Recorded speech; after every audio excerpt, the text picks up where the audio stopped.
नमस्कार, मैं अंजना और आप देख रहे हैं लाइव इंडिया न्यूज। आइए एक नजर डालते हैं आज की बड़ी खबर पर।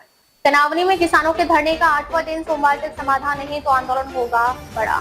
तनावनी में जमीन के उचित मुआवजे और अपने हक की मांग को लेकर किसानों का धरना आज 8वें दिन भी जारी है। किसान लगातार धरना स्थल पर डटे हुए हैं और उनका कहना है कि पिछले 22 वर्षों से अपनी जमीन के हक और उचित मुआवजे के लिए संघर्ष कर रहे किसानों को अब पीछे हटाने का प्रयास किया जा रहा है। किसानों का आरोप है कि एक तरफ उनकी मांगों का समाधान नहीं किया जा रहा, वहीं दूसरी तरफ कार्रवाई का दबाव बनाया जा रहा है।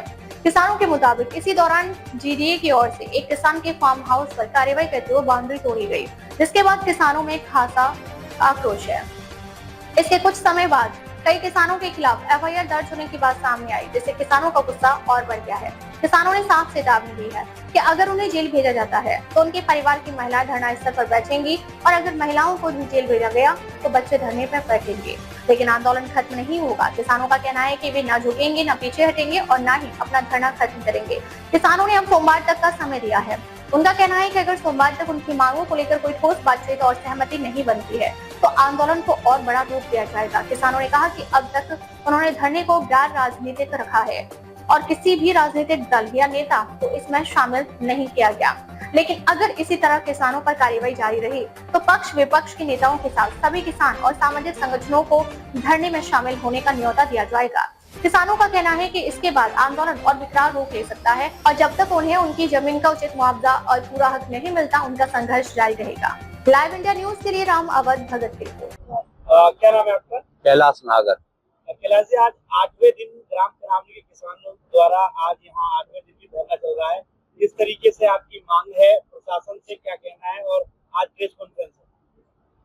प्रेस कॉन्फ्रेंस इस बात को लेकर के है कि पिछले चौथे रोज एडीएम एलए और एसडीएम सदर हमारे बीच आए थे, उनसे हमारी वार्ता चल रही थी और जिस बीच में हमारी वार्ता चल रही थी हम धरना उठाने की लगभग नजदीक पहुंच गए थे। वो लोग हमें आश्वासन देकर के चले गए। तब तक हमें सूचना मिली कि प्रवीण नागर, जो कि भाजपा का बहुत कर्मठ कार्यकर्ता है और मंडल अध्यक्ष रहा युवा मोर्चे का और अपनी गाड़ियों में भर भर के पार्टी के लिए वोट डलवाता है, उसके फार्म हाउस को जो खसरा संख्या 1701 अर्थला में स्थित है, जिसका जो लैंड यूज है वो एंटरटेनमेंट जोन है, वो जीडीए के अधिसूचित क्षेत्र में नहीं है। 3 बुलडोजर छोटे से उसको तोड़ने के लिए आए थे जीडीए के, हमें दबाव में लाने के लिए, उसको तोड़ के चले गए।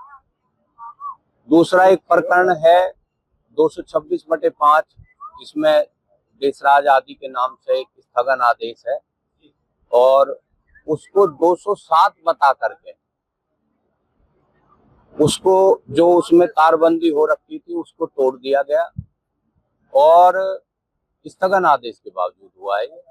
और 6 हमारे जो विशेष किसान हैं उन 6 लोगों के दबाव में लाने के लिए एफआईआर भी दर्ज करा दी कि सरकारी काम में बाधा पहुंचाइए, जबकि गांव के लोग, किसान लोग प्रधान जी के नेतृत्व में केवल इतनी मांग कर रहे थे कि 226/5 है, आपको कौन सा खसरा नंबर खेलना है।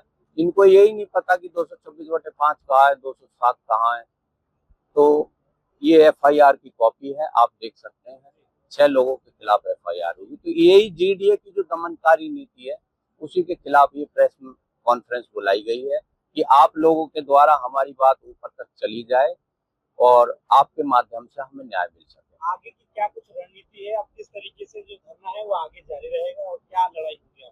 धरना अभी जारी रहेगा और आपके माध्यम से हम जीडीए के अधिकारियों को भी और प्रशासनिक अधिकारियों को भी वेलकम देते हैं कि एडीएम एलए और जीडीए सचिव मंच पे आ जाएं। हमारे जो बुजुर्ग बैठे हैं किसान, इनके बीच में हमें कोई ठोस आश्वासन दे करके चले जाएं, मंडे में आ जाएं, हम उनका स्वागत करते हैं। हमें भी पता है 2 दिन कल जीडीए की कोई बोर्ड मीटिंग है, परसों संडे है, मंडे को हम स्वागत करते हैं। मंडे आ जाएं और हमारे बुजुर्गों के बीच में बैठ करके हमें कोई ठोस वार्ता करें, हम धरना उठा लें।